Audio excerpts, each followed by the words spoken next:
To solve trig equations here in the second section of chapter 6. We're going to jump right in. There's several different methods we'll use to solve. Some you can see here are bilinear methods. We'll do some factoring. We'll do some quadratic formula, and we also might do some squaring. But starting with, we've already seen something like this back in chapter 5 when we substitute our double angles in. To solve the equation 2 sine theta plus 1 equals 0, the first thing we want to do is isolate the sine of theta. So our first step is to subtract 1. And to get sine further by itself, we'll divide by 2. So the sine of theta equals a negative 1/2. So then, the best thing to do is pull out that unit circle and find out where does sine equal negative 1/2 at. That happens at 210 degrees. Notice the interval from 0 to 360.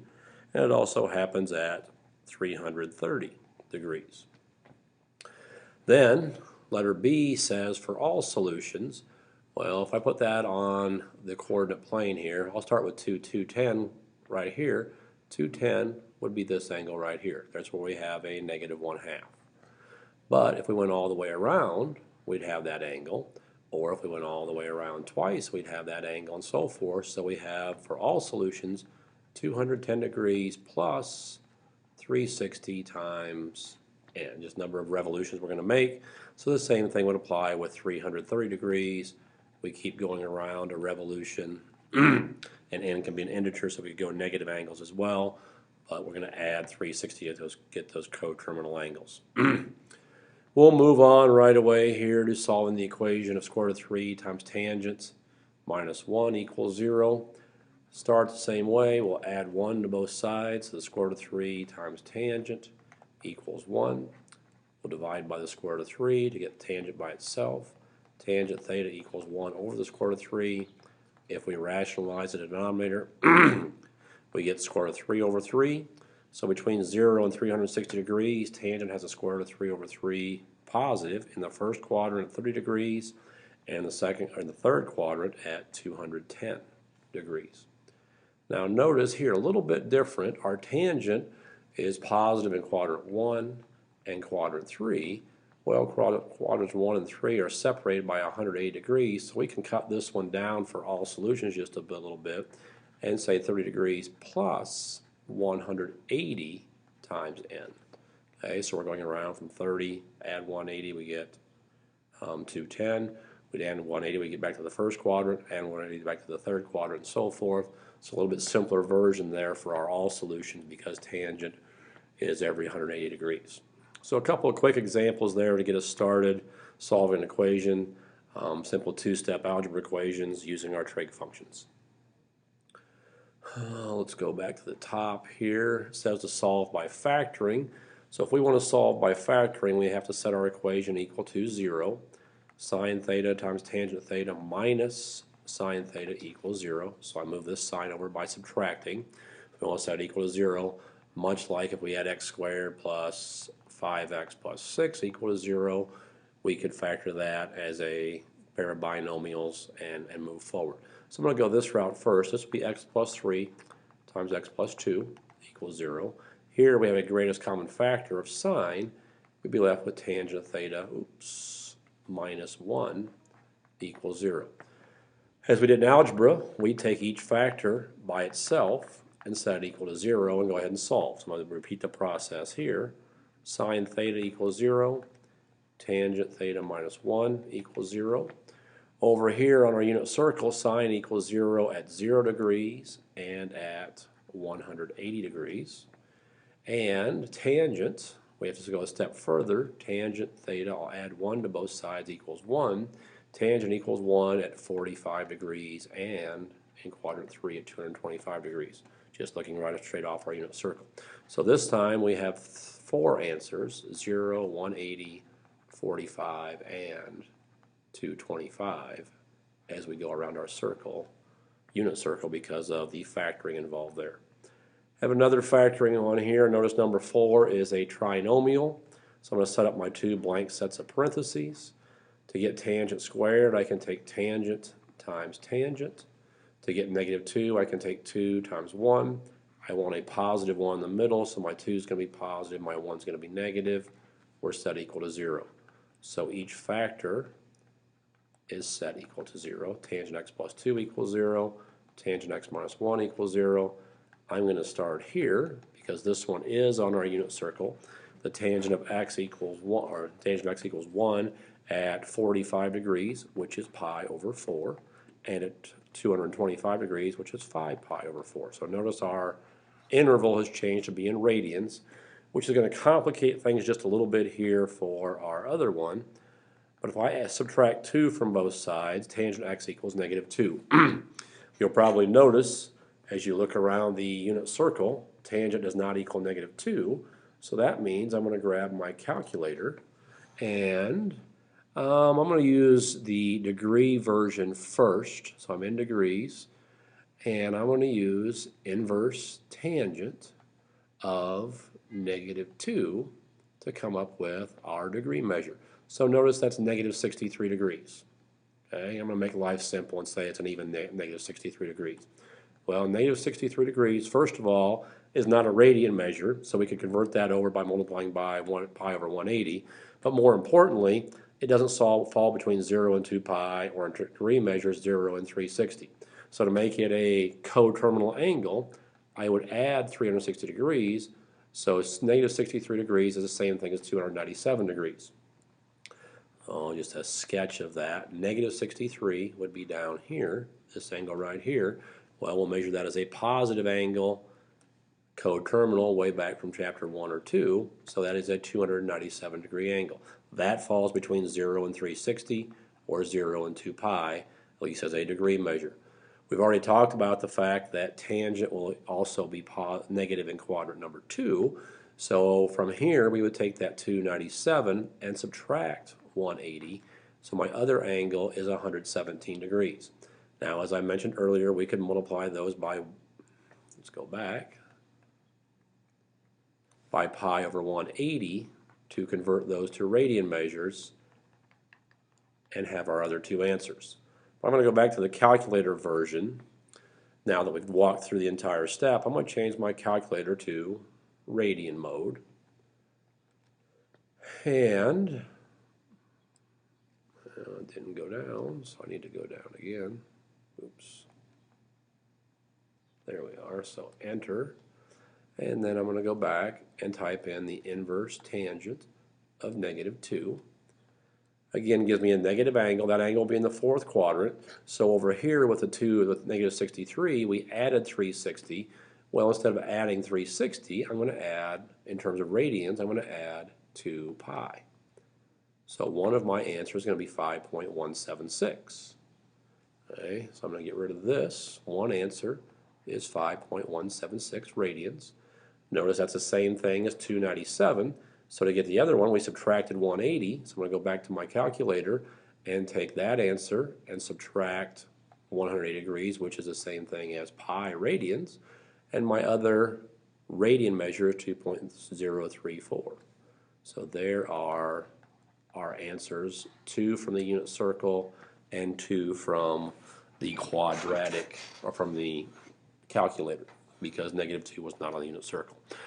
I was thinking ahead here. I saw the next problem, so I was thinking about the quadratic formula here. It says to solve the equation by using the quadratic equation. I'm assuming we all remember the quadratic formula being negative b plus or minus the square root of b squared minus 4ac all over 2a. So here, I'm going to go ahead and distribute to remove the parentheses. Cotangent times cotangent is cotangent squared. 3 times cotangent is cotangent. And I'm going to move the 1 over, so we're set equal to 0.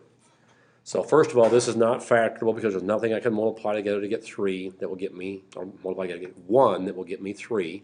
So that means I'll just identify a to be 1, b to be 3, and c to be negative 1. Right here, a, b, and c. So I'm going to plug that in to our quadratic formula over here, negative 3 plus or minus 3 squared minus 4 times a times c all over 2 times a. Doing some simplifying here, negative 3 plus or minus the square root of 13 all over 2. So that's what our x equals, negative 3 plus the square root of 13 over 2, and negative 3 minus the square root of 13 over 2. Well, this is complicated by the fact that we're working with cotangent. Cotangent's not on our calculator, so we use our inverse tangent functions.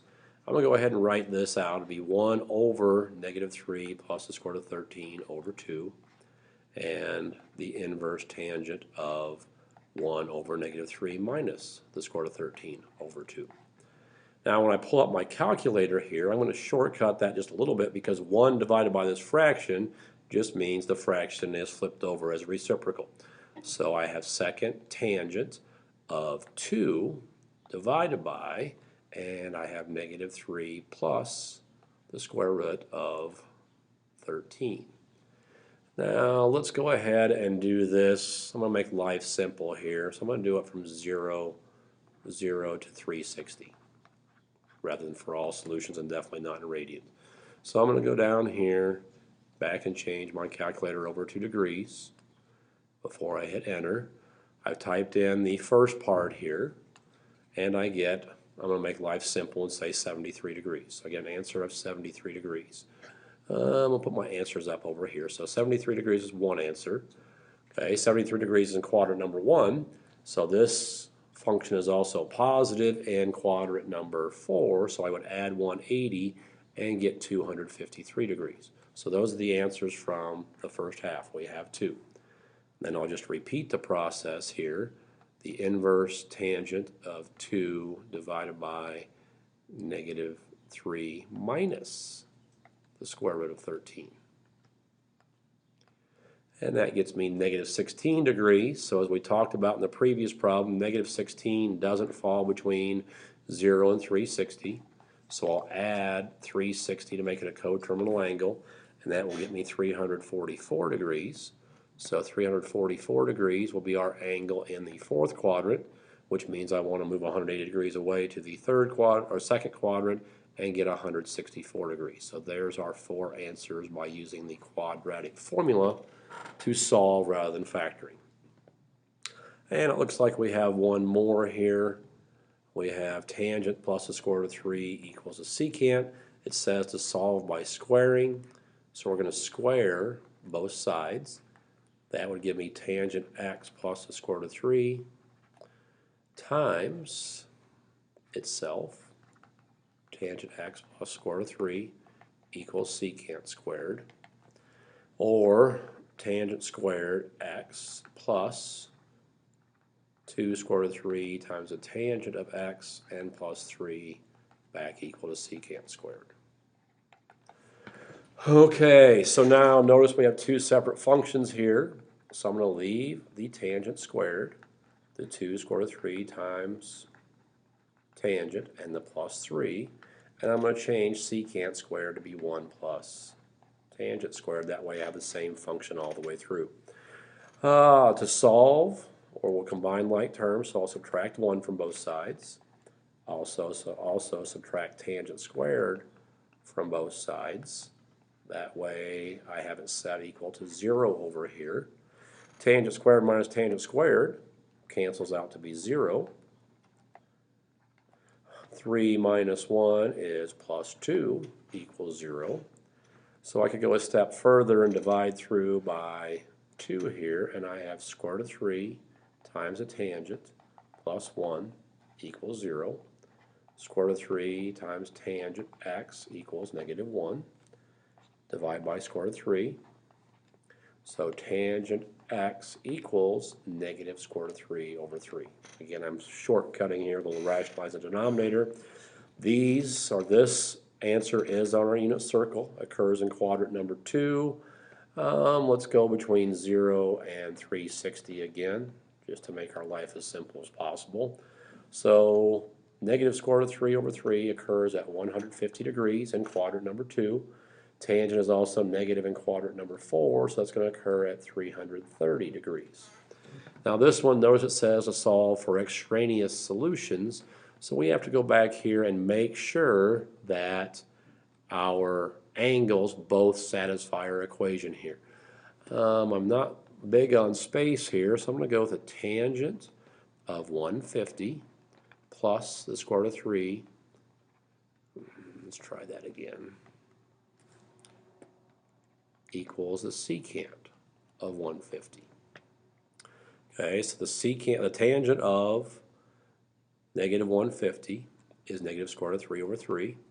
The secant of 150 is going to be 2 over the square root of 3, or 2 square root of 3 over 3. Just pulling those values off our unit circle.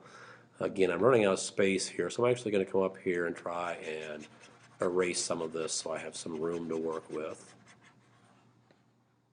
Maybe it might take me a minute.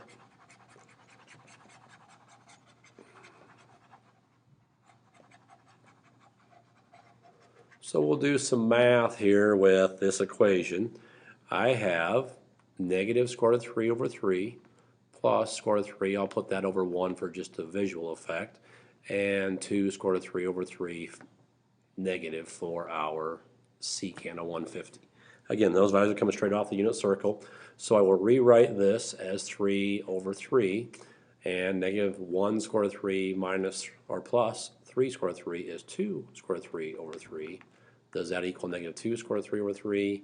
No, it does not, so 150 is not an answer. Now I'll do the same thing with 330, so the tangent of x, tangent of 330 plus the square root of 3 equals the secant of 330. This time, this is negative square root of 3 over 3 plus the square root of 3. For visual effect, I'll put that over 1. The secant of 330 is going to be 2 square root of 3 over 3. It's going to be positive this time. So notice when I put the 3 in here, I'm going to get 2 square root of 3 equals 2 square root of 3. So this one, or 330, does work. There's our only solution. And that is our solving of trig equations.